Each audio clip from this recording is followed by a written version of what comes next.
साल 2017 में social media पर इस हैंडराइटिंग को देखकर आप जरूर चौंके होंगे। यह हैंडराइटिंग क्लास 8 की स्टूडेंट प्रकृति मल्ला की है, जो सैनिक आवासीय महाविद्यालय भक्तपुर नेपाल में पढ़ती है। इसे दुनिया की सबसे खूबसूरत हैंडराइटिंग माना जाता है। अब तक इस बच्ची को कई राष्ट्रीय एवं अंतर्राष्ट्रीय पुरस्कारों से भी पुरस्कृत किया जा चुका है। इस हैंडराइटिंग को माइक्रोसॉफ्ट कंपनी के पास कंप्यूटर के नए फॉन्ट मल्ला फॉन्ट बनाने के लिए भी भेजा गया है। आपको क्या लगता है, क्या माइक्रोसॉफ्ट कंपनी ऐसा करेगी? आप कमेंट में अपनी राय दे सकते हैं। इस हैंडराइटिंग को देखकर आपके मन में भी यह विचार जरूर आया होगा कि काश काश मैं भी ऐसी हैंडराइटिंग लिख पाता। तो निराश मत होइए, आपकी इसी प्रॉब्लम को सॉल्व करने के लिए मैं लाया हूं आपके लिए प्रकृति मल्ला के बताए हुए वो टिप्स, जिससे उन्होंने अपनी हैंडराइटिंग को अल्टीमेट बनाया और तो रात एक सेलिब्रिटी बन गई। इस वीडियो को अंत तक पूरा ध्यान से देखिए एंड आई एम 100% श्योर कि आपकी हैंडराइटिंग पहले से जरूर बेहतर हो जाएगी। मैंने खुद अपनी हैंडराइटिंग को इन्हीं टिप्स की मदद से बहुत बेहतर किया है। इससे पहले कि आप वीडियो में खो जाएं, लाइक सब्सक्राइब कर दीजिए और अपने उस दोस्त को शेयर कीजिए जिसकी हैंडराइटिंग डॉक्टर्स वाली हो। डॉक्टर्स वाली हैंडराइटिंग तो आप समझते हैं ना।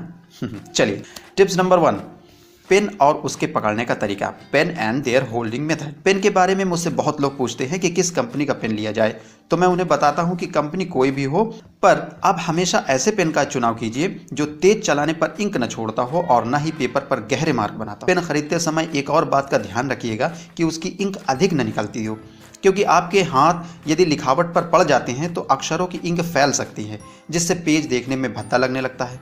अब बात करते हैं पेन पकड़ने के तरीके की। तो प्रकृति मल्ला का मानना है कि पेन को पकड़ने के लिए अपनी सभी उंगलियों को इस्तेमाल स्मार्ट तरीके से करना चाहिए।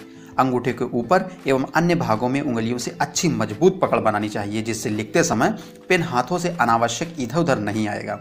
हाथ, पेपर, पेन पर 60 डिग्री का एंगल अच्छा रहता है। टिप नंबर 2, पेपर या कॉपी की स्थिति। Position of paper and copy. Paper को थोड़ा टिल्ट करके रखें, इससे आर्म एंगल बैलेंस भी रहता है और आप सरलता से लिख भी पाते हैं। टिप नंबर 3, अपने बैठने की स्थिति को सुधारें। Improve your sitting posture. अपने आर्म्स को एक एंगल दें, चिपका कर न रखें, साथ ही अपने पोस्चर पर ध्यान दें, इससे गजब का बदलाव आएगा और आप लंबे समय तक बिना थके लिख पाएंगे। टिप नंबर 4, अक्षर लेखन या वर्ड लेटरिंग।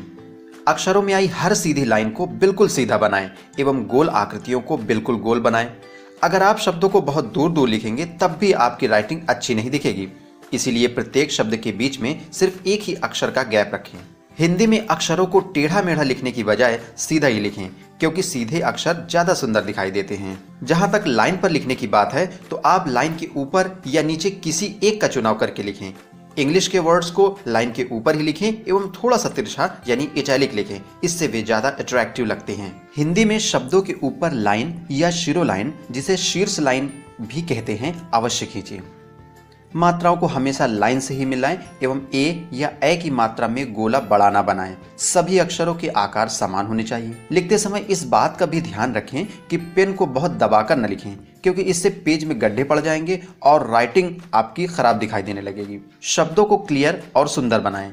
अब आप शब्दों को क्लियर और सुंदर कैसे बनाएंगे, इसके लिए पेश है टिप नंबर 5। आपकी सुविधा के लिए मैंने डिस्क्रिप्शन में एक लिंक दिया है, जिसे क्लिक करके आप सुंदर अक्षरों की एक फ्री शीट पा सकते हैं, जिसे देखकर वैसा ही बनाने का अभ्यास कीजिए और आप अपनी हैंडराइटिंग को खूबसूरत होता देखेंगे। याद रहे कि सुंदर अक्षर लेखन एक कला है, जिसे कैलीग्राफी कहते हैं, और इसीलिए आपको प्रतिदिन इसका अभ्यास जरूर करना होगा। हैंडराइटिंग आपके मूड पर भी डिपेंड करती है, इसीलिए कूल रहिए और खुद पर विश्वास रखिए कि आप भी बेहतरीन हस्तलेखन के स्वामी होने वाले हैं। हाँ, एक और प्रो टिप आपके लिए कि प्रारंभ में आप स्लो मोशन में ही लिखिएगा